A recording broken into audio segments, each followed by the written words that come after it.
Good morning, everybody. Welcome to our workshop number 5, organized by the ANH. And today we have the talk called New Maps and Gravimetric and Magnetic Field Anomalies in Colombia. But before starting the talk, let me just give the usual announcements. For the benefit of everybody. Don't forget that we have a financial support to buy data in frontier areas for research groups and companies. Evaluation of those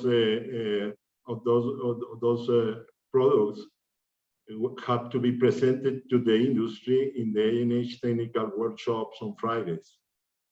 If you are interested, please send an application or contact Pedro Rangel in the Colombian Geological Survey.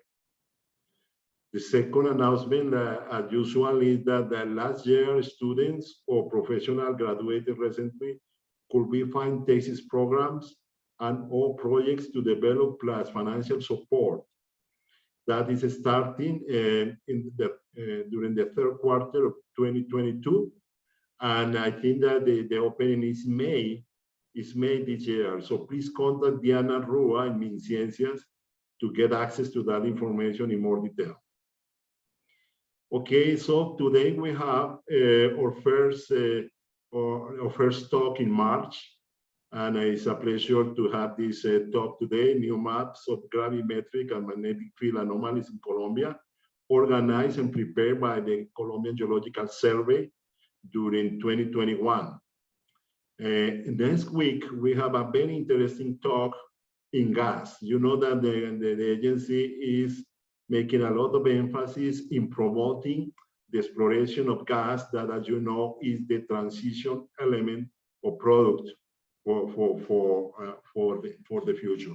So we will have the talk called Assessment of Gas Prospectivity in Colombia Onshore Basins with Hydrocarbon Commercial Production. And that work is going to be presented by the UPTC, Universidad Pedagógica y Tecnológica de Colombia, okay? And that is related to gas. On March 18, we will have the Geological Survey again, and then they are going to present new findings on petroleum exploration in the Paleozoic of the Llanos Basin. And the last talk of the month, on March 25th, will be given by the ANH, and we will cover a couple of topics. We will talk about the seismic program acquired in the Arjona area in the Lower Magdalena Basin that is related to gas exploration. And we will have also the area with production returned to the agency, the so-called Rio Ariari in the Llanos Basin, heavy oil. So that is the talks of the four talks in March. And we would like to give you also a good news. We will have every month, the goal is to have every month a specific Friday for gas, transition fuel in Colombia. And the related talks in March, April, May, and June are the following. As I already mentioned, on March 11, we will have the UPTC speaking about the assessment of gas prospectivity in Colombia onshore basins with hydrocarbon commercial production. In April 18, we will have again the UPTC University talking about the value chain, legal framework, and geopolitics of the natural gas business in Colombia. On May 6, we will have the American company ION, especially in seismic multi-client projects, and they will talk about the offshore Colombia highlights of prospective margin segment using newly reprocessed 2D seismic data. Very interesting talk in the Caribbean Sea, Caribbean Basin, and you will see a lot of prospects and leads that they have already identified using the existing 2D and 3D seismic programs. And in June, we will have a research group that is working for MinCiencias, but supported by the ANH, and they will talk about this geological habitat, prospectivity, social, environmental, and economic sustainability of wet gas, LPG, in Colombia as an energy transition fuel.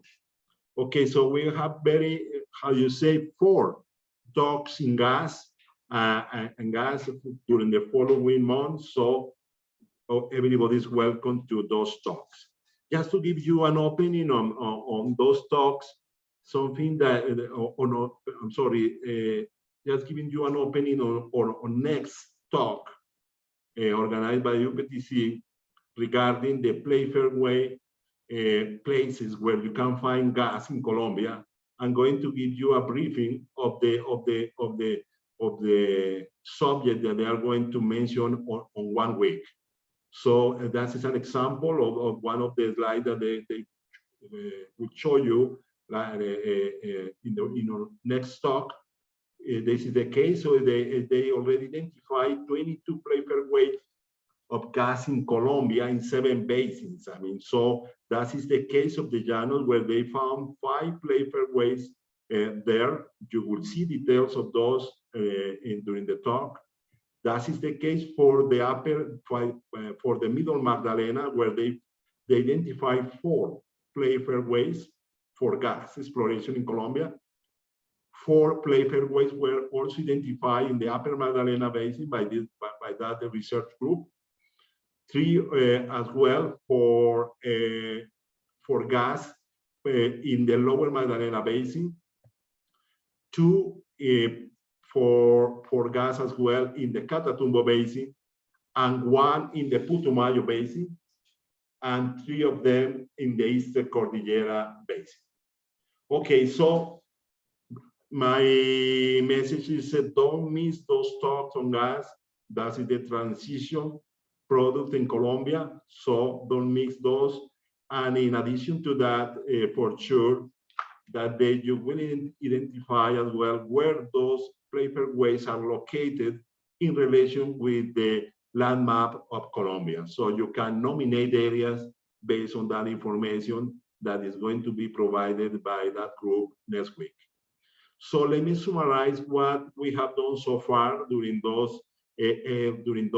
these workshops in February. We have identified, or we have recommended to all of you 14 areas in detail, specifically in Colombia. We have the BIM 40, the BMM 33-1, BMM 33-2, BMM 27-1 here in the north part of the Middle Magdalena. In the central part of the Middle Magdalena, we recommended the BM 63 and the BM 22. And in the southern part of the Middle Magdalena, we have recommended you to nominate the BMM 30, the BM 31, the BMM 66, and the BMM 67. In the Catatumbo area, we have recommended to have a look at the Catatumbo 6 and Catatumbo 7, where Las Mercedes seismic program acquired by the agency, where there are a big prospect for gas identified by the ANH based on that seismic program.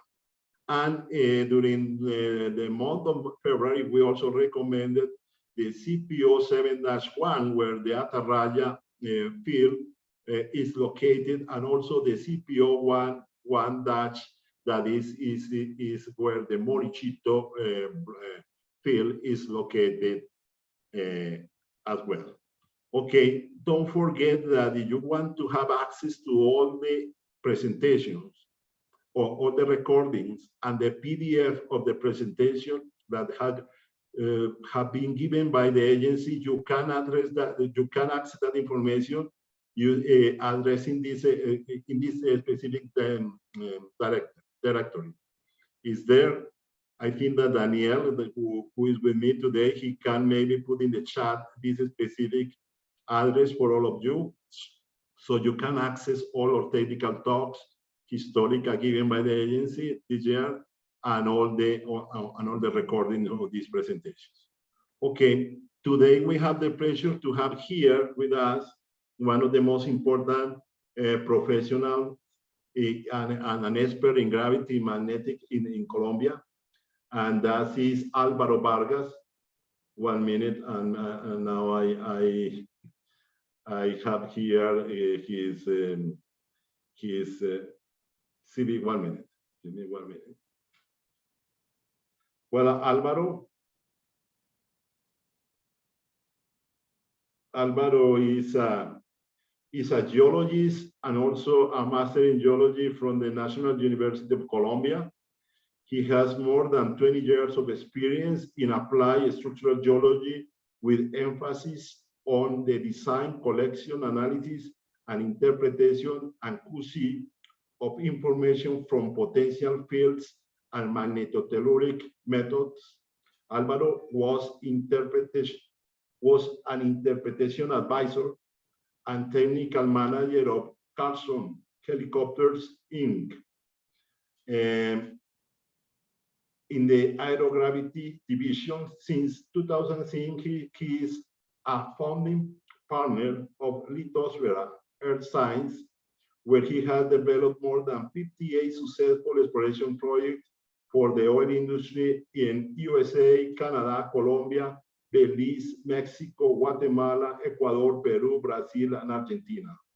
He is author, together with Victor Graterol, of the Colombia Official Potential Field Map, published in 2010, and the New Gravity and Magnetic Maps of Colombia also. So Alvaro, welcome to the technical workshop of the agency, and thank you for giving us all your knowledge. Go ahead. Thank you, Miguel. Welcome everybody. I will start to share my screen. Hold on for a minute.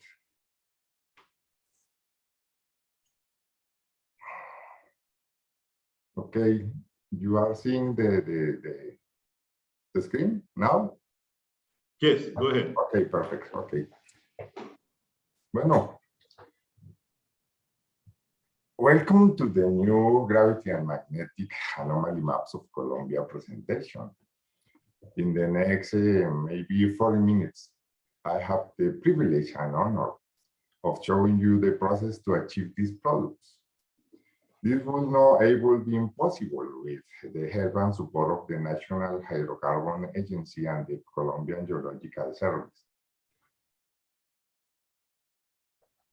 Next one. I have to thank my work team, made up of the following great professionals: Victor, with whom I have been able to work and learn over the last 22 years, my friend and colleague Ronnie Pinzón, Juan Francisco Arminio, Miguel Beltrán, and Jorge Rubiano. Next, okay. Bueno, I will start to talk to you about maybe some things about the scope and importance of the project. Maybe mapping of the Earth gravity and magnetic field has a long and distinguished history as part of the investigation of the structure and petrologic variation within the Earth lithosphere. Potential field help track basement structures and help to define the better basement surface.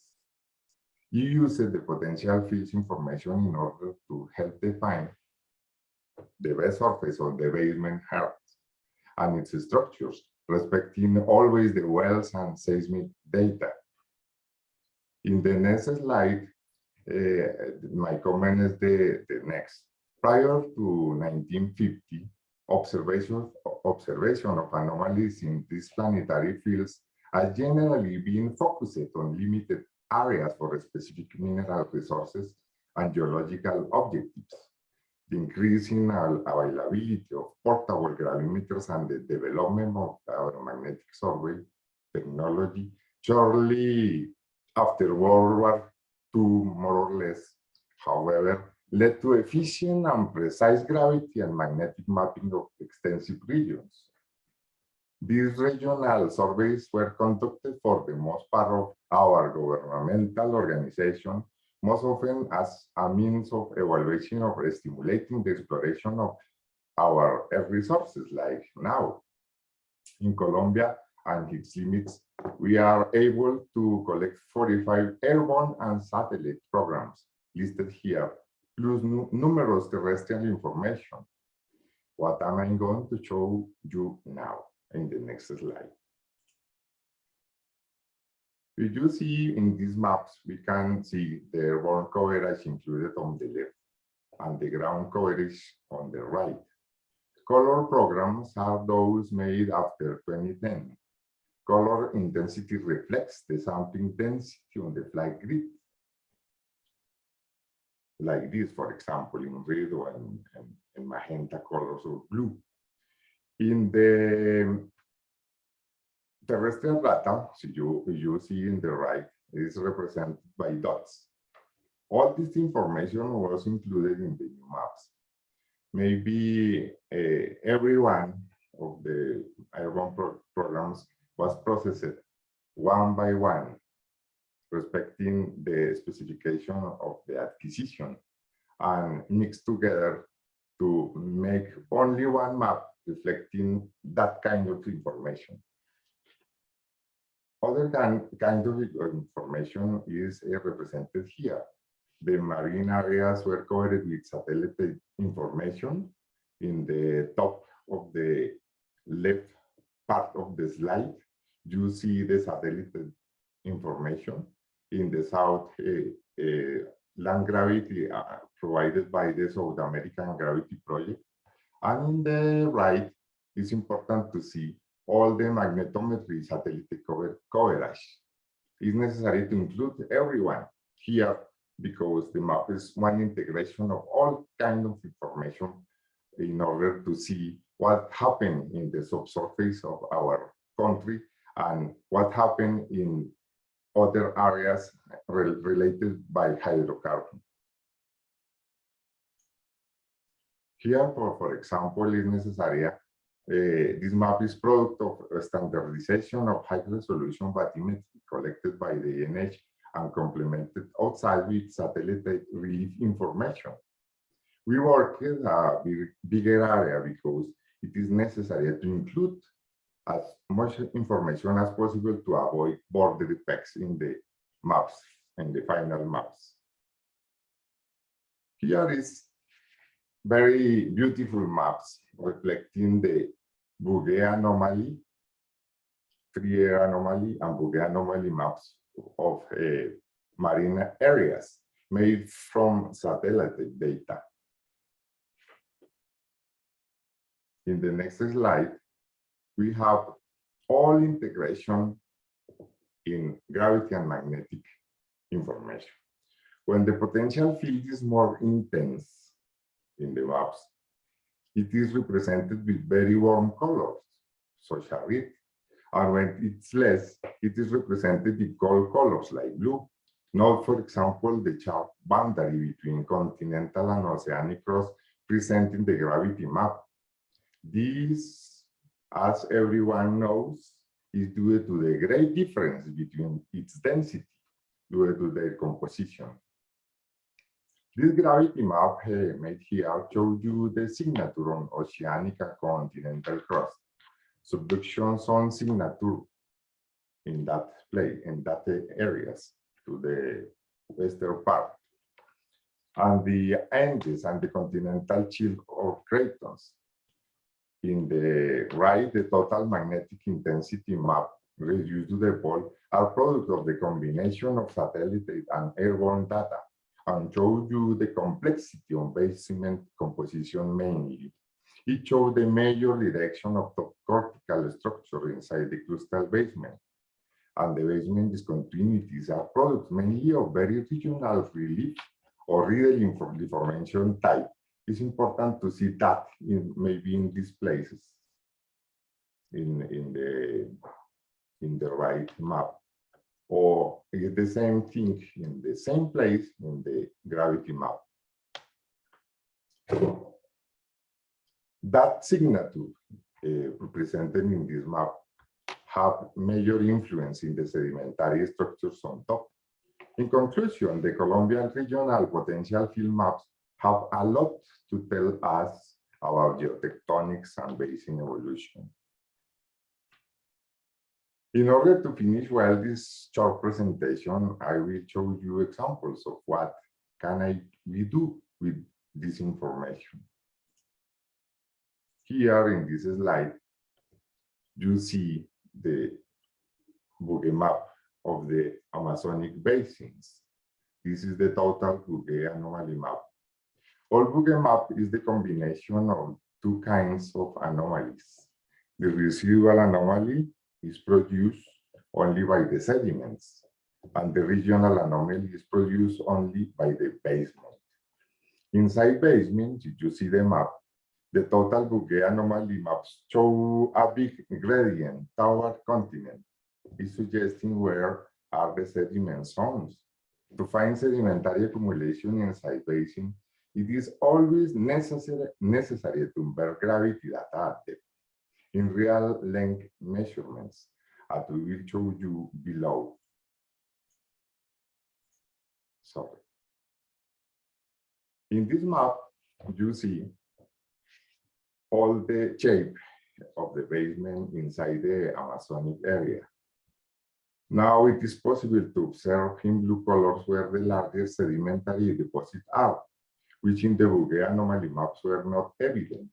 If you see in the map showed in the right part, this is the total Bugge.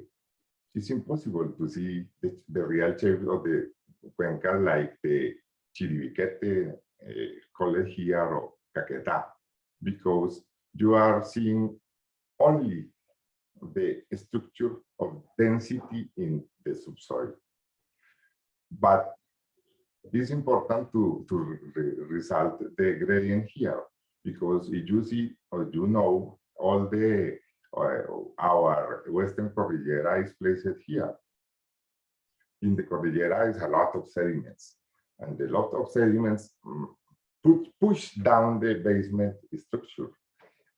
Then you see the in blue colors all the structuration and the place of the Cordillera. When you have the inversion, it's possible to see the real basement. Here you have the Putumayo Basin, Caguán Basin, the discontinuities here like Alto de Florencia, and other many little more or less bigger or minor subcuencas, subbasin located here. This is impossible to see only in the Bugge.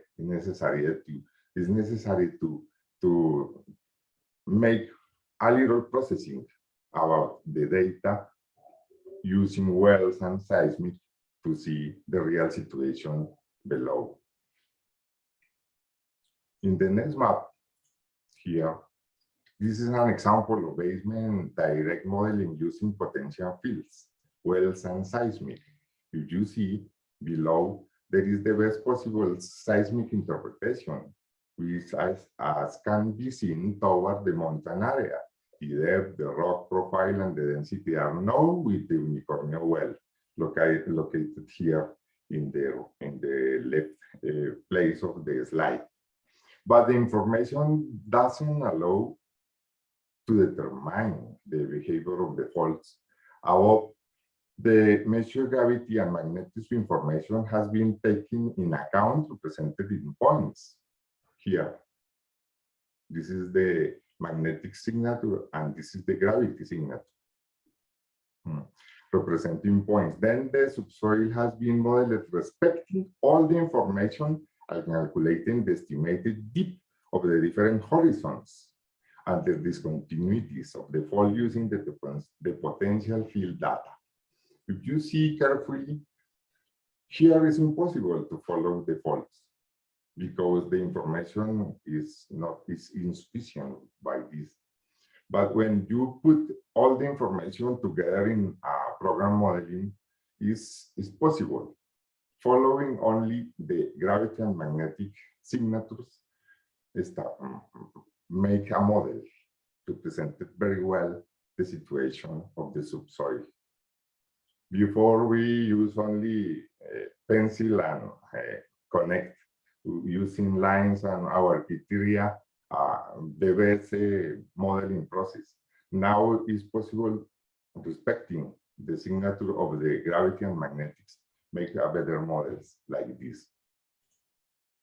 In this slide, it's easy to see because the potential field represents the composition and the organization of the upper part of our lithosphere.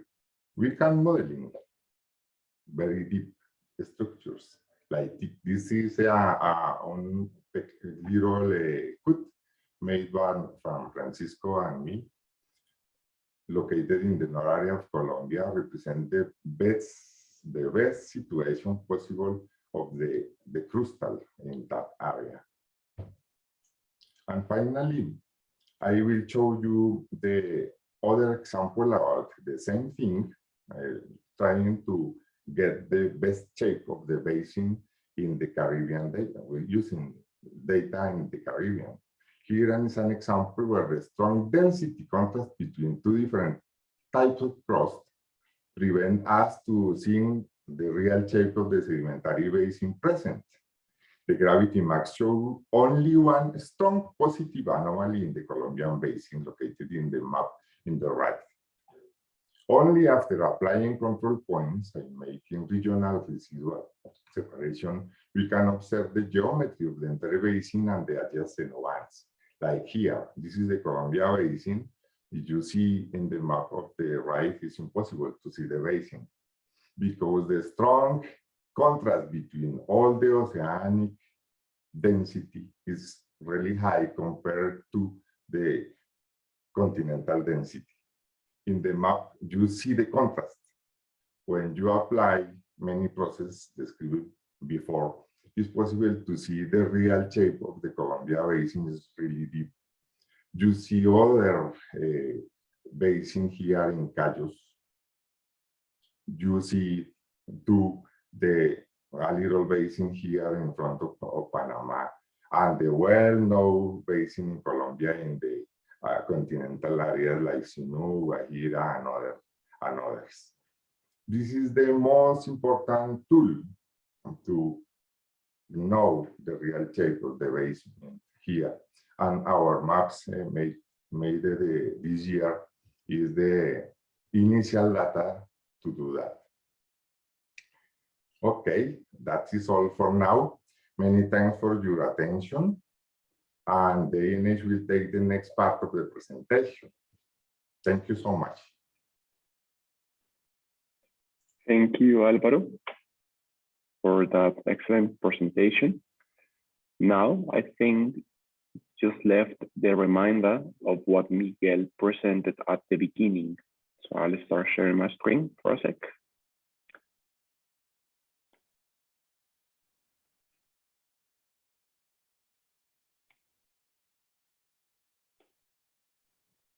One sec, please.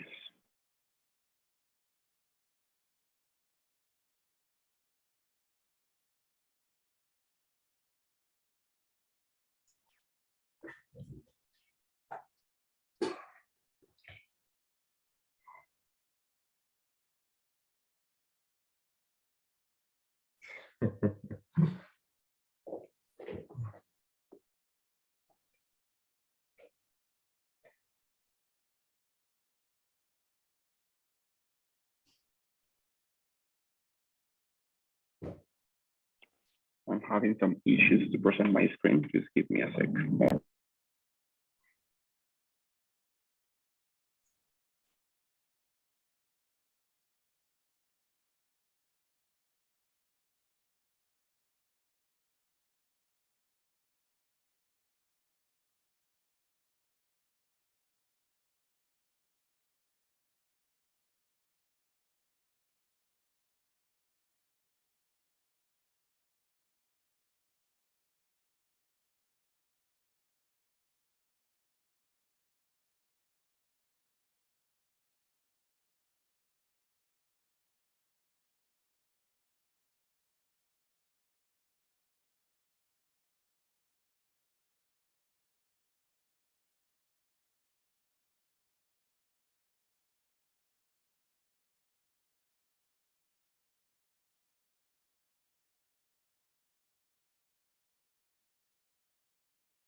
Daniel, te la proyecto.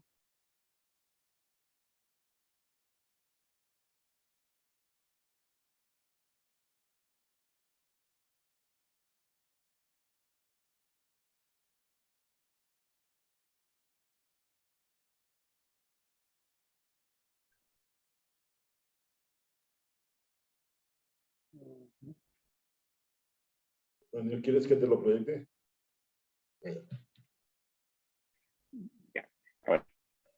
Now I will present the reminder of what Miguel presented at the beginning.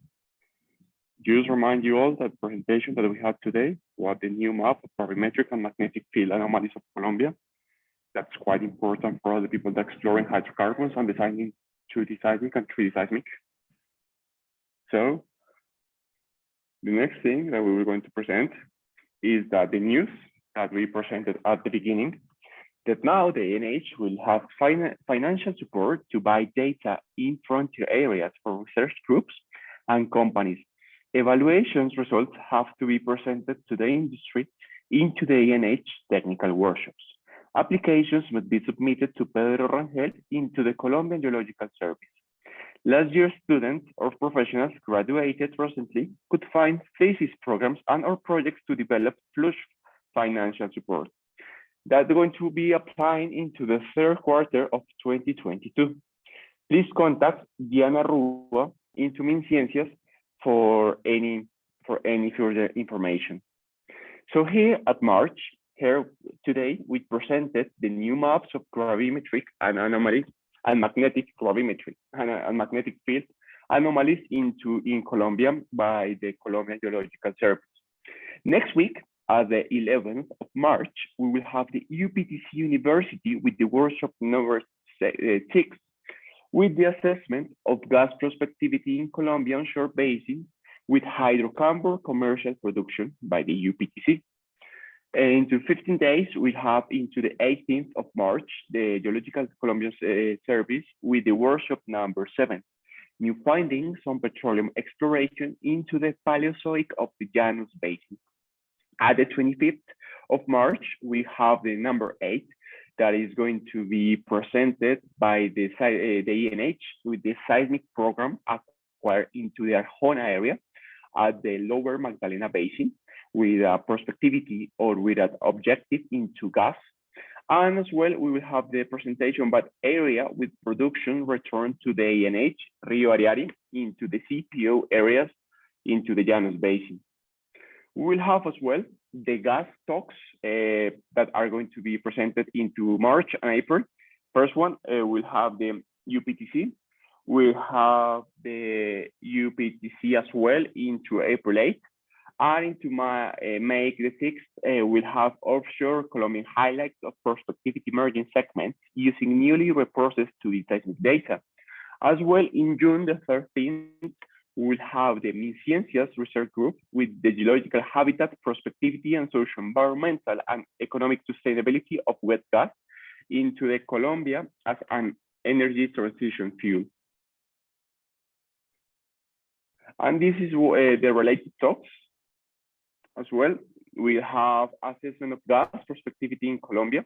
Into the April 8th, we have value chain and legal framework and geopolitics of the natural gas business in Colombia.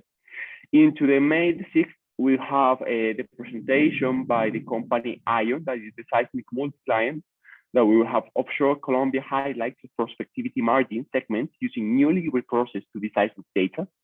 And in June 13th, we have the MinCiencias research group. We have the geological habitat, prospectivity, social, environmental, and economic sustainability of wet gas. This is the 5 place fairways that we have presented into the Llanos Basin. This is the one of the 4 place fairways of gas into the middle Magdalena Basin, 1 of the south and 3 at the north. This is the first 4 playways of the upper Magdalena Basin, mainly related at the Girardot subbasin and Neiva subbasin as well. And this is the ones for related to the lower Magdalena Basin. This is the last one that we have all of the trend that is composed by Tibú, Río Zulia, and at the east we have Cerro Gordo as a play fairway for the Catatumbo Basin. This is the one that have been identified for Putumayo, that is into the Orito, Loro, Hormiga wells. This is the one that have been the 3 different play fairways that have been identified gas into the Eastern Cordillera Basin. And that is the one; those are the one areas that are available for nomination that have been presented so far by the ANH into the different presentations of Friday's workshops. And as presented today, the new maps of gravimetric and magnetic anomalies of Colombia. Do not remind that you will find into the link that has been provided into the chat the different presentations that have been presented during the whole year. It seems that we have 4 different questions. So we have one question by Andrés Moore.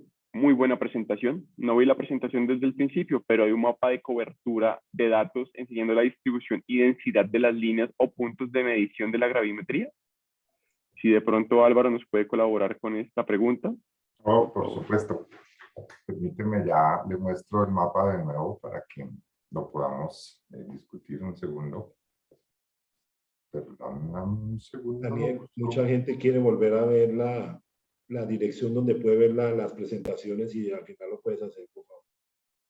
Claro que sí, Miguel, ya la había puesto en el chat, pero la pondré nuevamente. Ok. Perdóname un segundo que había cerrado la presentación. Voy a tener que abrirla de nuevo. Ya voy. Ok, voy a ponerla pues.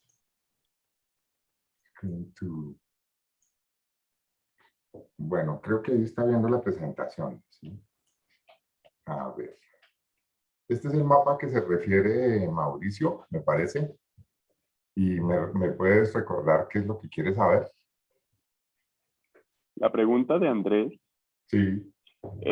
Sí, señor, está preguntando, enseñando la distribución y densidad de las líneas o punto de mediciones de la gravimetría. Sí. Ok, por ejemplo, en el mapa que tú ves a la derecha, pues esas son grillas de vuelo, ¿no? Las grillas de vuelo, dependiendo de la densidad de líneas, es decir, la separación de las mismas, se ve aquí mucho más oscuro. Por ejemplo, abajo en la región amazónica, voy a mirar con el ratoncito aquí esto es una grilla muy grande que tiene más o menos 20 por 20 kilómetros. A medida que se van haciendo más modernos los programas de adquisición, que son representados en los colores el violeta, el azul, pues las líneas de adquisición se han venido apretando porque se quiere ver más detalle. A medida que tú tienes datos cercanos, es como cuando uno tiene una cámara fotográfica. La resolución la dicta la cantidad de píxeles por pulgada. Entre más apretado, pues mejor se ven las cosas. Aquí hace muchos años, cuando arrancamos a hacer mediciones de gravedad, pues usaban grillas muy regionales como la amazónica, o lo que se vea en la parte de los llanos, o en el Caguán Putumayo aquí, o incluso en la zona del Caribe. Ahorita, digamos, la resolución y la calidad de la información que se adquiere a partir de mediciones de campos potenciales permite ver mucho mayor detalle. Y la calidad también se representa y se mejora cuando se hacen grillas de vuelo muy ajustadas. Por ejemplo, lo que está aquí en violeta tiene 1 kilómetro por 1 kilómetro de separación. Y sobre la línea hay datos más o menos cada 7 metros. Son millones de datos, los cuales hay que procesar individualmente para poder ver bien las cosas. Sí. Aquí no está incluido todo lo que adquirió para recursos minerales el Servicio Geológico, por diversas razones. Pero pues ahí creo que Mauricio, si es Mauricio Andrés Moore, pues él ha sido una de las personas que se ha encargado de hacer la adquisición en muchas zonas para la parte de recursos minerales. Ahí las grillas de vuelo son mucho más ajustadas y la calidad pues es mucho más alta porque se quiere ver detalles para buscar minerales. Aquí a nosotros nos interesa es ver la forma de las cuencas. Entonces necesitamos ver frecuencias medias y bajas mientras que ustedes en mineralogía, en recursos minerales, necesitan ver frecuencias altas. Por eso vuelan muy bajito, muy cercano a la superficie, para que el campo potencial se diluya poco y tenga muchísima ganancia de las señales de alta frecuencia. Con esto creo que te respondí la pregunta. Si quieres algo más, me cuentas. Álvaro, tenemos una pregunta muy interesante de Orlando Hernández. Sí. Pregunta lo siguiente: ¿cuál es su recomendación para validar los modelos que se hacen de gravimetría y magnetometría, naturalmente de basamento, en aquellas regiones en donde no hay pozos ni sísmica? Qué bien. Pues por lo regular es mejor tener algún punto de control, porque igual, pues el profesor Orlando, y que es profesor justamente de esta área, sabe que en campos potenciales hay múltiples soluciones, sobre todo en la parte de magnética. En gravedad hay menos soluciones, y entonces cuando uno combina, pues digamos que representa un poco mejor la realidad del subsuelo, pero es importante tener siempre puntos de control. Ahorita, pues obviamente la parte de la sísmica tiene muchísimos problemas por muchas cuestiones ambientales y sociales, y yo pienso que lo mejor que se puede utilizar ahora son métodos magnetotelúricos. ¿Por qué? Porque son métodos pasivos en los cuales tú pones un receptor, vas a tener una configuración del subsuelo desde la superficie hasta la profundidad que se quiera llegar, y poder tener justamente validación acerca de las discontinuidades que pueden existir hacia abajo. Es necesario siempre tener puntos de control. Y yo pienso que ahorita en las zonas donde no hay mucha información y que no se puede meter sísmica, pues por muchas razones, es muy bueno utilizar métodos magnetotelúricos. Entonces, la recomendación sería esa: tratar de validar los modelos justamente adquiriendo información directa del subsuelo o por métodos geofísicos, como este podría ser. Perfecto, Álvaro. Muchísimas gracias por esa respuesta. Gloria Wando pide que si por favor puede nuevamente compartir el mapa de tope de basamento del valle inferior. Y tiene la siguiente pregunta: para prospección es necesario conocer la evolución tectónica. ¿Tiene alguna interpretación de la relación de la evolución tectónica del valle inferior con respecto a los campos potenciales? Esa es una pregunta que tiene truco. Por lo siguiente, pues cuando tú ves este mapa que está ahí compartido, pues es una configuración actual de la cuenca. Obviamente detrás de esto hay toda una historia de evolución de la corteza, de la parte norte de Sudamérica, y una acumulación de tensiones, de geotectónica, de deformación y muchas cosas, ¿no? Obviamente aquí lo que se refleja es el estado actual de la misma. ¿Cómo está ahora?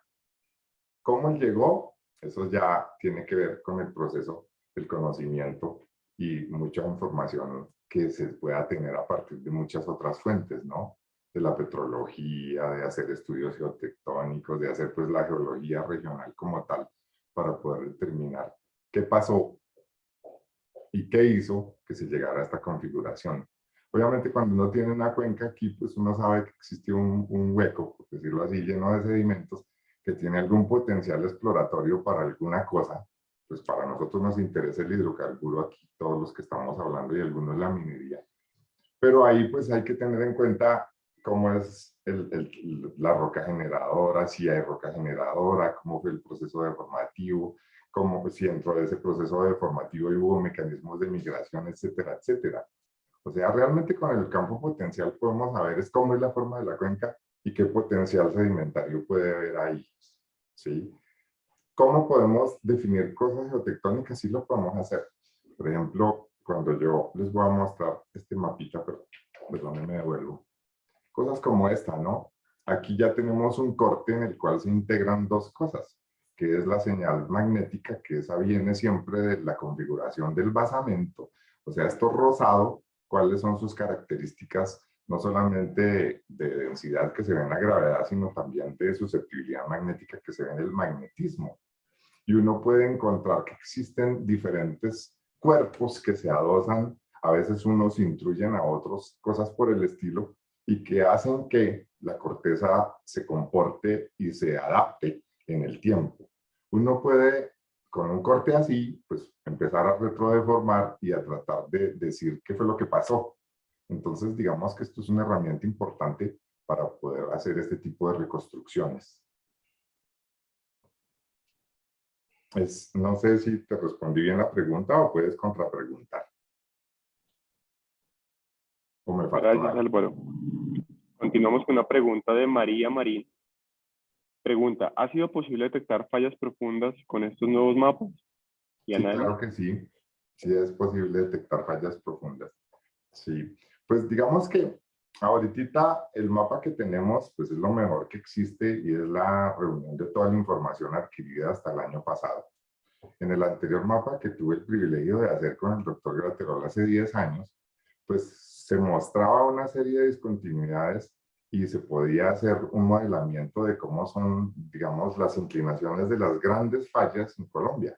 Sí, hay muchos trabajos que se han hecho por ahí que, pues, desafortunadamente todos han sido con la empresa privada, pero ahorita con todo esto sí se puede hacer eso. Por ejemplo, ahorita en el trabajo final que se hizo en el Valle Superior, miramos cómo se podía caracterizar y qué inclinación se le puede dar a las fallas de Piedemonte. Por ejemplo, en este corte que está aquí, a ver, fíjate cómo sí se puede modelar una falla. Saber, aquí en la parte inferior donde está el pozo que está localizado en esta posición, pues uno encontró todas las superficies y todas las discontinuidades que puede encontrar en el pozo, pero la sísmica no permite ver qué sucede por debajo. Pero cuando uno trata de modelar, o lo hace de hecho aquí, haciendo una comparación entre el modelo a medida que uno va ajustando las inclinaciones de las fallas y las posibles direcciones de las mismas, ellas hay que igualar el dato observado con el dato calculado a partir del modelo. Y cuando uno logra un match, como el que se está viendo aquí, que es casi perfecto, ya puede uno saber dónde realmente hay fallas dentro del basamento. ¿Sí? Y si uno ve, por ejemplo, en la asignatura del mapa, perdóname, me devuelvo por acá. Estos mapas aquí, como el magnético, realmente reflejan la composición del basamento, reflejado en su susceptibilidad magnética. Si uno tiene un cuerpo que intruye otro y que tiene una composición diferente, pues obviamente va a haber una discontinuidad en algún lado. Si yo traigo una falla que tiene una composición diferente y la contrapone contra un cuerpo adyacente que tenga otra composición, es posible también mapear esas cosas. ¿Sí? Entonces sí es posible hacerlo. Es un criterio que antes no se tenía y que ahora sí podemos tener para poder definir un poco sobre la tectónica y las discontinuidades propias del basamento. Y que nosotros como exploradores petroleros sabemos que esas muchas veces, casi siempre, se propagan hacia la cobertura sedimentaria y generan una estructuración que sirve para la exploración.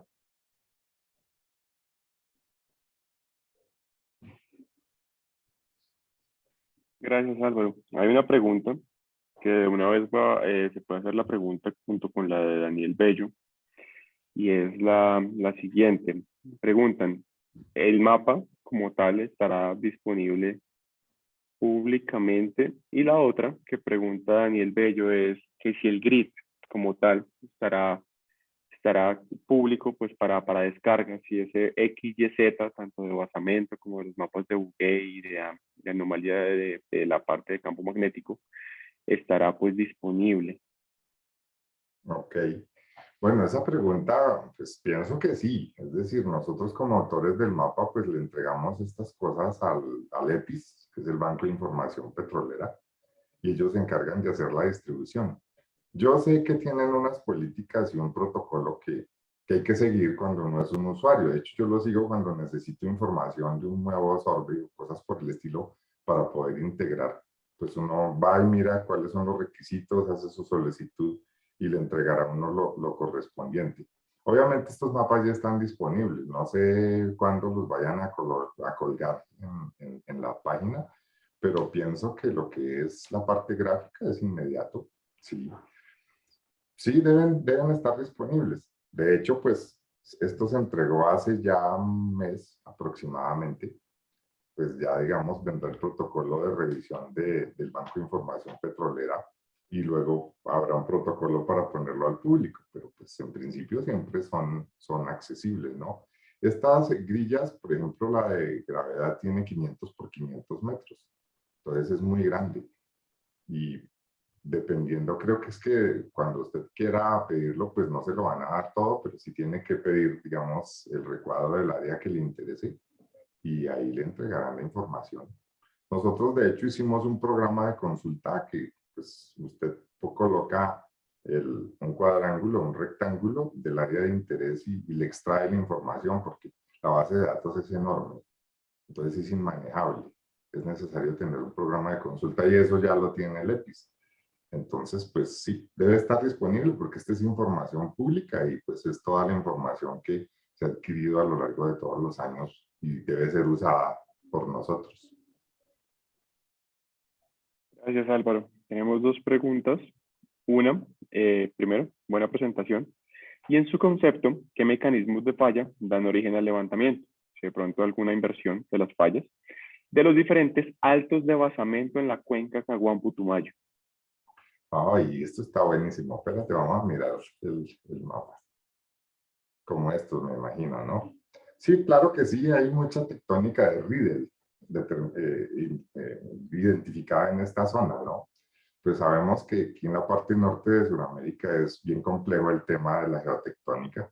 Tenemos hacia el occidente pues una zona de compresión, de subducción real que se va disipando y luego empieza a cambiar a una tectónica de Riedel justamente y que deforma casi todas las estructuras aquí en Colombia, ¿no?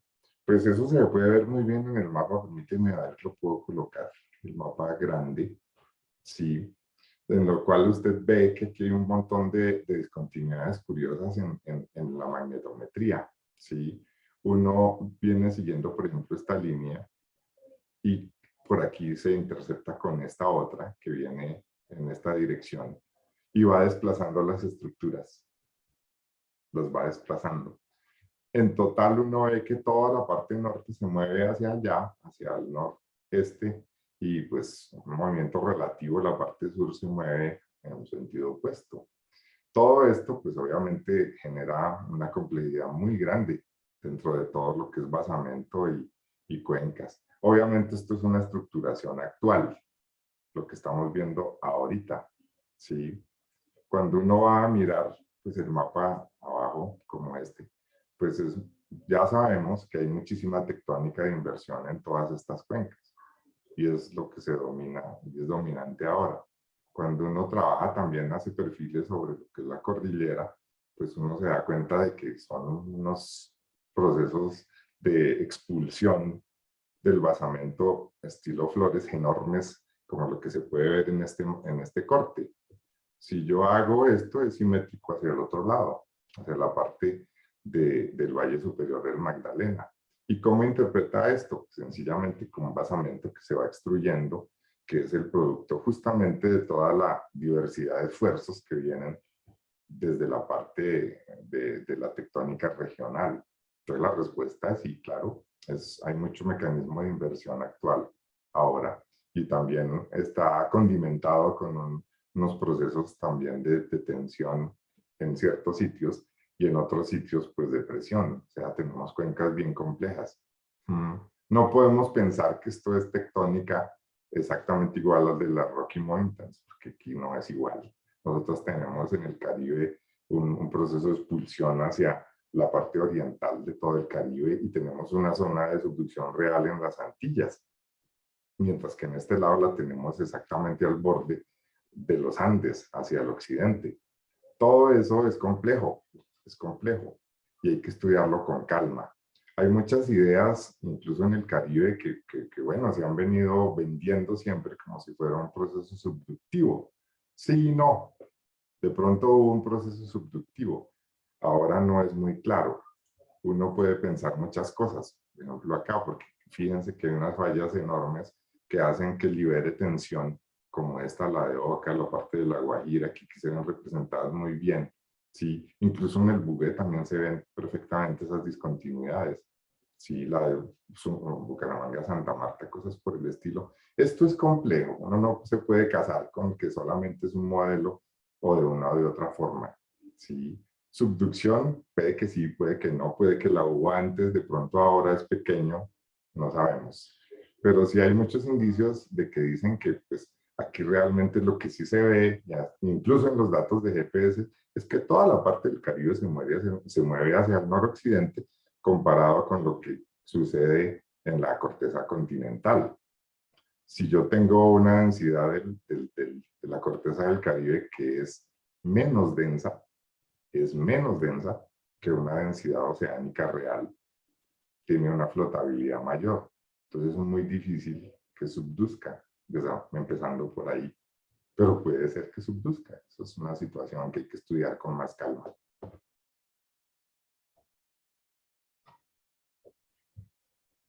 Gracias, Álvaro. Continuamos con la siguiente pregunta de María Rosa Alba. Gracias por la presentación. ¿Hay algún informe disponible donde se puedan ver los parámetros de adquisición? Parámetros de adquisición. Pues es que parámetros de adquisición hay montones. Por ejemplo, porque cada programa como tal, pues tiene sus respectivos parámetros. Por ejemplo, este que es muy viejo, tuvo unos parámetros de adquisición en su momento que no son nada parecidos a los que se adquirieron aquí en los modernos, ¿no? Entonces, ¿qué es lo que uno hace? Realmente al final, tú tienes que agarrar todo eso y estandarizarlo. ¿Y qué es estandarizarlo? Es hacer que los datos sean equivalentes. Al final yo necesito saber cuál es la anomalía de bugue en esta zona. Por ejemplo, este programa de adquisición rojo que se ve acá tendrá unos parámetros de adquisición que son para poder procesar la información y encontrar al final cuál es la gravedad observada, cuál es la anomalía de bugue y cuál es la anomalía de aire libre. Pero cuando tú ya tienes, por ejemplo, anomalía de aire libre, eso no tiene por qué cambiar. O sea, ese es un dato real que no cambia con el tiempo. Ni lo mismo una anomalía de bugue no cambia con el tiempo, bueno, en pequeños periodos de tiempo de decenas de centenas de años, por decir algo así. Pero ahí ya los parámetros de adquisición aquí los puedes dejar de lado. ¿Por qué? Porque ellos solamente te sirven a ti para procesar bien la información y llegar a tener una anomalía de bugue, una anomalía de aire libre o una intensidad de campo magnético ya con todas las correcciones dadas. Y eso es un dato que no va a cambiar en el tiempo. Por eso es que podemos incluir información de 1980 con información del 2018, 2017, porque al final todo eso es equivalente. Yo necesito saber cuál es la anomalía de bugue en esa zona y ahí ya no me interesan los parámetros de adquisición después de que yo ya procesé, ¿sí? En este mapa lo que tú tienes es una densidad de muestreo de la grilla que representa el mapa. ¿Por qué 500 por 500? Porque es un promedio que permite o que nos permitió darnos cuenta de que el ruido que se genera, cualquier grilla tiene ruido, si cualquier cantidad de datos cuando se interpolan genera ruido, es el mejor interpolador posible, nos permitió trabajar con grillas de 500 por 500. Nuestro mapa tiene grillas de 500 por 500, que representa bien lo que está sucediendo. Pero yo puedo hacer una grilla de 1000 por 1000 y pues tendrá menos resolución, pero pues tendrá menos ruido también. Es decir, hay que llegar a un equilibrio. O sea, aquí parámetros de muestreo son importantes para poder procesar, pero a la hora de integrar, realmente lo que me interesa es que eso tenga una equivalencia y una estandarización y que los datos sean compatibles unos con otros. O sea, que el bugue que se capturó en el Caribe pueda ser compatible con el bugue que se capturó en el Amazonas para poderlo integrar, o si no estaríamos mezclando peras con manzanas y eso sí sería completamente inadecuado.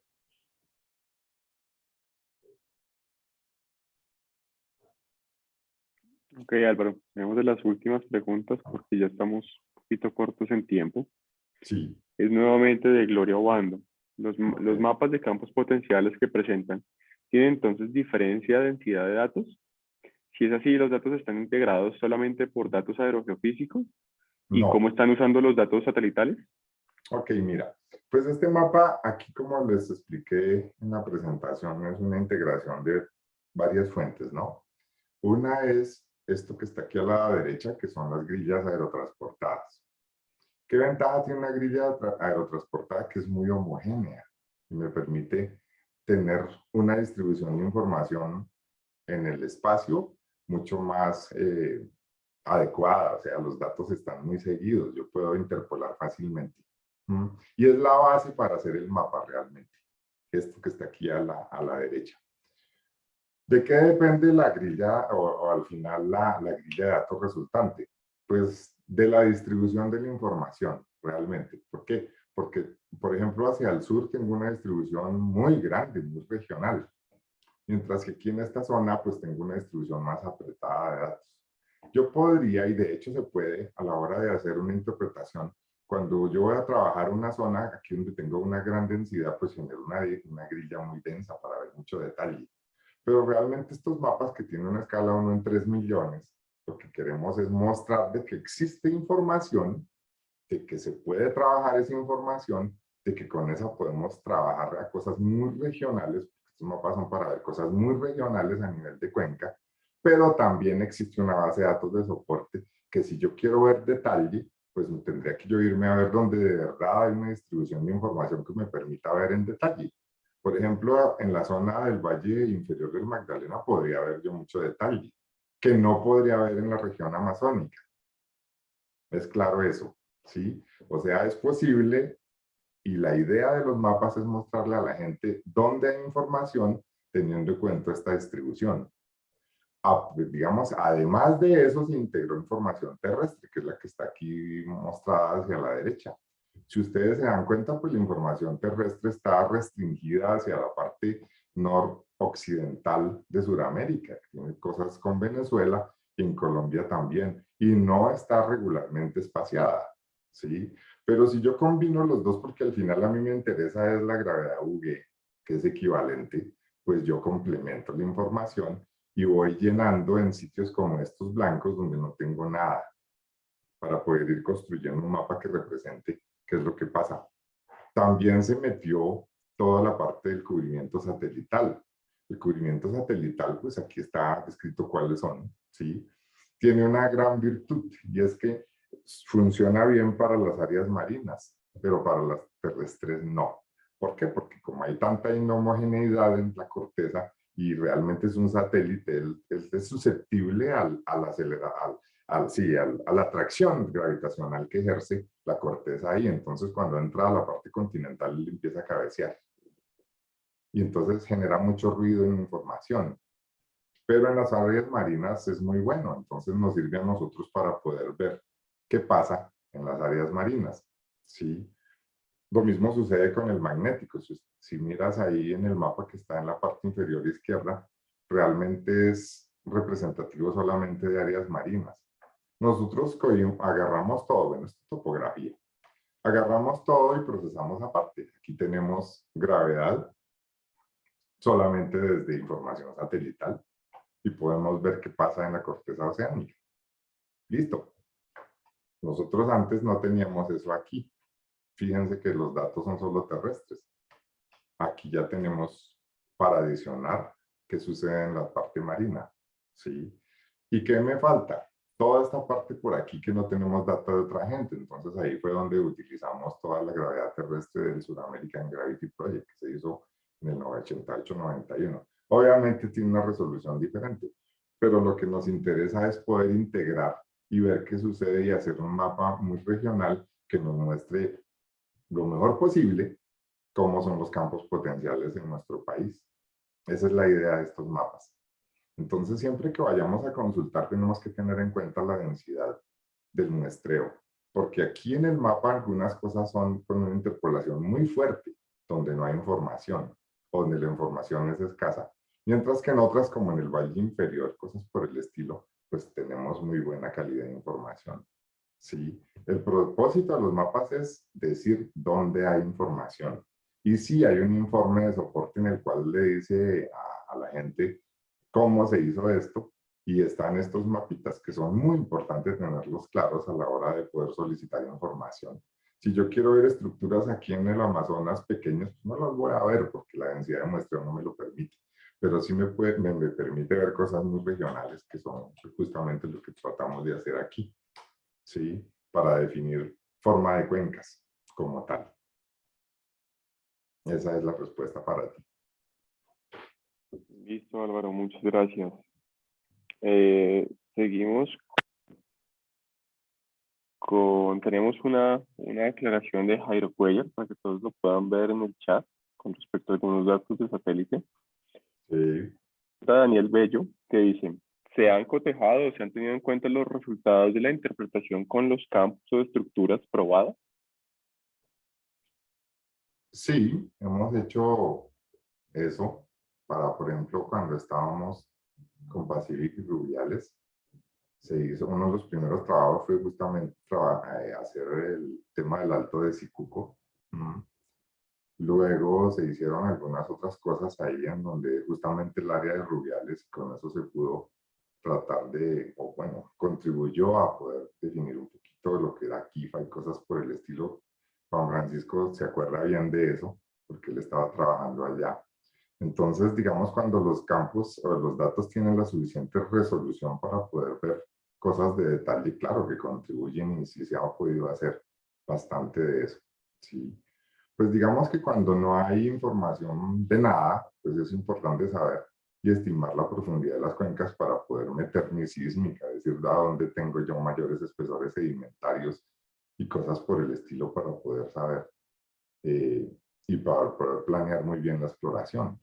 De hecho, así se ha usado, digamos, para poder, los grandes campos históricos, como por allá en el Oriente Medio y cosas por el estilo, usaron gravedad y magnetismo, porque eran estructuras enormes.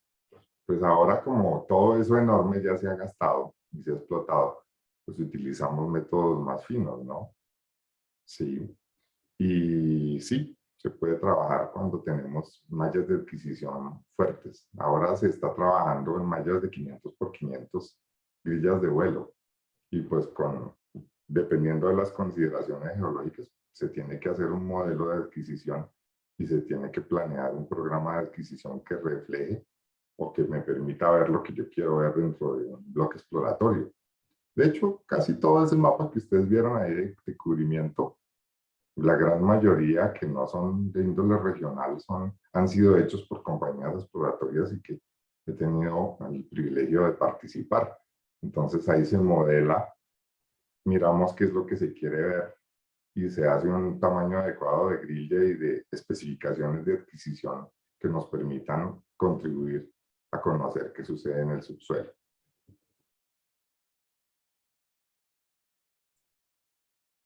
Gracias, Álvaro. Una última pregunta de Gloria Obando. Sí. Ella, con respecto a las líneas de aerogravimetría y la información disponible, pregunta: los polígonos en rosado con los datos de gravimetría y de magnetometría, ¿qué es lo que significan? ¿De cuándo son esos estudios en rosado? Ok, esos colores son los más recientes. Todo lo que está ahí en la, perdón, yo quito este chat, no sé si está estorbando ahí, ya. Todo lo que es negro, o sea, punticos tanto en la derecha como en la izquierda, que son las mallas negras, son toda la información que se trabajó del 2010 hacia atrás, en el primer mapa que hicimos. Y todo lo que es en colores, el rosado, el azulito y el rojo, son los programas que se incluyeron a partir del 2010.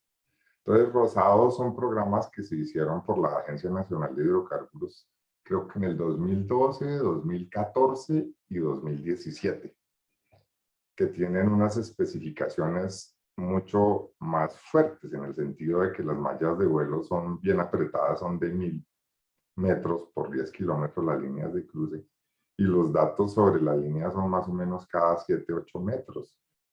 Entonces, pues aquí lo que se quería mostrar con esta diapositiva, es que sí existe una información de mucho mejor calidad en cuanto a la resolución en lo que se puede ver a partir del 2010. Y es para contrastar los tipos de información que hay. ¿Me faltó algo en la pregunta o era así? No, sí está correcto, Álvaro, muchas gracias. Y dos últimas preguntas para ya poder concluir la presentación del día de hoy. Viene una pregunta de María Rosalba: ¿qué consideraciones tomaron en cuenta para calcular la reducción al polvo, dadas las latitudes en que se encuentra la información y la ampliación del área? Y la última pregunta es: en su opinión, ¿En qué medida esta información puede contribuir en los modelos de flujo de calor en las cuencas orientales? Qué bonita pregunta. Bueno, la primera, la reducción al polo, es un ejercicio que se hace sencillamente para poder comparar la información de gravedad con la magnética. El campo gravitacional siempre es perpendicular a la superficie, siempre. O sea, va ortogonal. Y si yo tengo un cuerpo causativo de la anomalía, o sea, un cuerpo denso, lo que refleja el campo va a ser siempre centrado en el centro de masa del cuerpo. O sea, es una relación directa. Si el cuerpo es un poquito inhomogéneo, entonces la señal de gravedad pues va a variar un poco también. Pero siempre es ortogonal a la superficie. Mientras que el campo gravitacional, el campo magnético no. Él tiene una inclinación y una declinación. Es decir, es un vector que está orientado, porque nosotros sabemos que los polos magnéticos norte y sur, pues no son exactamente en los geográficos, pero ahí sí es perpendicular el campo a la superficie. Entonces, en ese punto, ahí en el polo norte y sur, uno sí puede decir que los cuerpos que causan la anomalía están centrados en el centro de masa arriba y la anomalía es simétrica con respecto a él, ¿sí? Pero como él da la vuelta, por aquí en estas latitudes, pues tendrá una inclinación, una declinación magnética. Entonces, obviamente nosotros en ese momento hacemos ambos mapas. Aquí pues obviamente muestro la reducción al polo, pero también se muestra la intensidad magnética total, sin reducir al polo. ¿Qué pasa? Pues ahí obviamente si yo tengo el cuerpo, pensemos en una esfera que tiene una susceptibilidad magnética fuerte. Si fuera perpendicular el campo, arriba aparecería una anomalía simétrica, como una campana de Gauss más o menos, centradita en el centro de la esfera. Pero cuando el campo empieza a cambiar, esa campanita se deforma y se vuelve que tendrá un positivo y un negativo y no es simétrico. ¿Sí? Entonces realmente es una consideración acá para poder hacer simétricos los campos y para hacer que el campo magnético sea perpendicular a la superficie y yo pueda hacer interpretaciones. ¿Qué consideración se tiene? La pregunta es bonita en el sentido de que yo estoy viendo en el mapa, por ejemplo, que está usted a la izquierda, se da cuenta que existe una variación de latitud grande. Desde la parte del Amazonas, que es más o menos menos 4 grados, arriba que está en 12 o 13 grados más arriba en La Guajira, ¿no? Obviamente el campo va variando a medida que yo voy subiendo. El vector, ¿sí? En el ecuador real magnético debería ser paralelo a la superficie, debería ser. Y a medida que yo voy metiéndome o subiendo en latitud, pues él se va inclinando hasta que llegue en el polo, que es perfectamente ortogonal a él. A la hora de procesar cada uno de estos programas, tiene que ser procesado individualmente y se tiene que tener en cuenta el vector de campo y corregirlo, hacer las correcciones debidas, de tal manera que al final, cuando yo tenga todo el procesamiento hecho, pueda hacer como hablamos hace un rato, que los datos hablen entre sí, sean equivalentes y que el mapa que yo tenga refleje realmente cómo es una reducción al polo sobre Colombia. Y esa es la idea, y así se hizo. Aparte de que este mapa, que es la reducción al polo, pues también hay una reducción al Ecuador, que es hacer al revés. En vez de que el campo sea así, yo siempre lo dejaré como un máximo o un mínimo en la onda en el cual el cuerpo causativo, si es simétrico, estaría en el punto de inflexión, ¿sí? Pero pues como queremos hacer interpretaciones, yo necesito hacer un artificio para que pueda yo hacerlo correspondiente y equivalente al campo de gravedad. Se puede trabajar de las dos formas como uno quiera, realmente. Entonces esas son las consideraciones. Hay que procesar cada programa y hay que hacer su reducción al polo a cada uno y al final hacer una estandarización de todo para poder sacar un mapa como este y que refleje realmente qué es lo que sucede en el subsuelo. Listo, Álvaro, muchas gracias. Tenemos la última pregunta, y damos por concluida la sesión de hoy. Pregunta Jefferson Sánchez. En su opinión, ¿en qué medida esta información puede contribuir en los modelos de flujo de calor en las cuencas en la cuenca de los llanos orientales?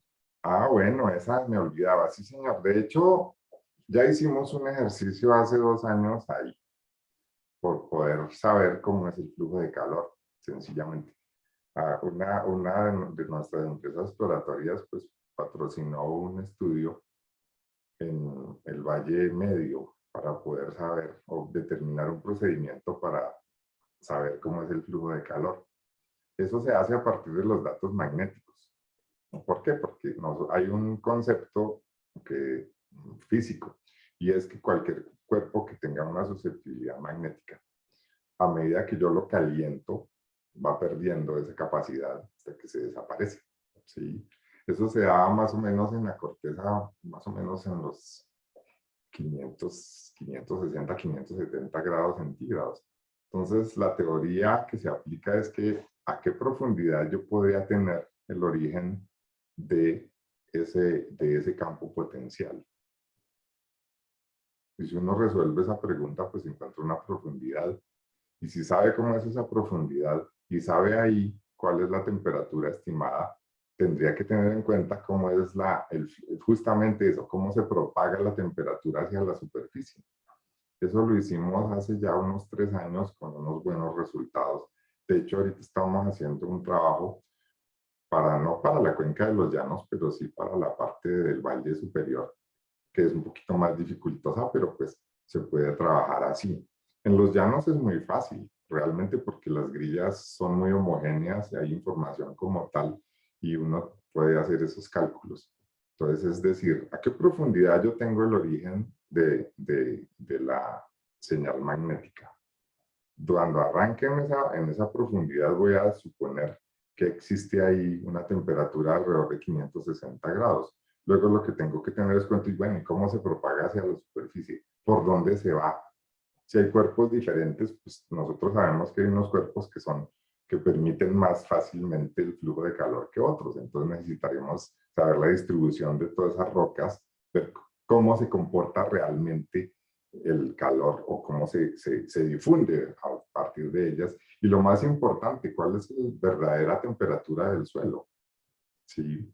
Ahí hicimos un ejercicio también con imágenes de satélite multitemporales térmicas tomadas de día, de noche, para poder quitar los efectos del sol y cosas por el estilo, y saber realmente cuál es la temperatura del suelo. Entonces, ya teniendo esos dos límites, una profundidad en la cual la suponemos una temperatura y una temperatura real en el suelo, tenemos es que mirar cómo se comporta aquí adentro. Sí, sí es posible hacerlo. De hecho, hay muchos ejercicios que se han hecho a partir de muchas maneras, pero pues digamos, teniendo unas mallas de adquisición bien homogéneas de magnetometría, se puede hacer sin ningún problema. Y ya hay una metodología para eso. Yo creo que a final de año vamos a publicar los resultados y ahí la vamos a mostrar.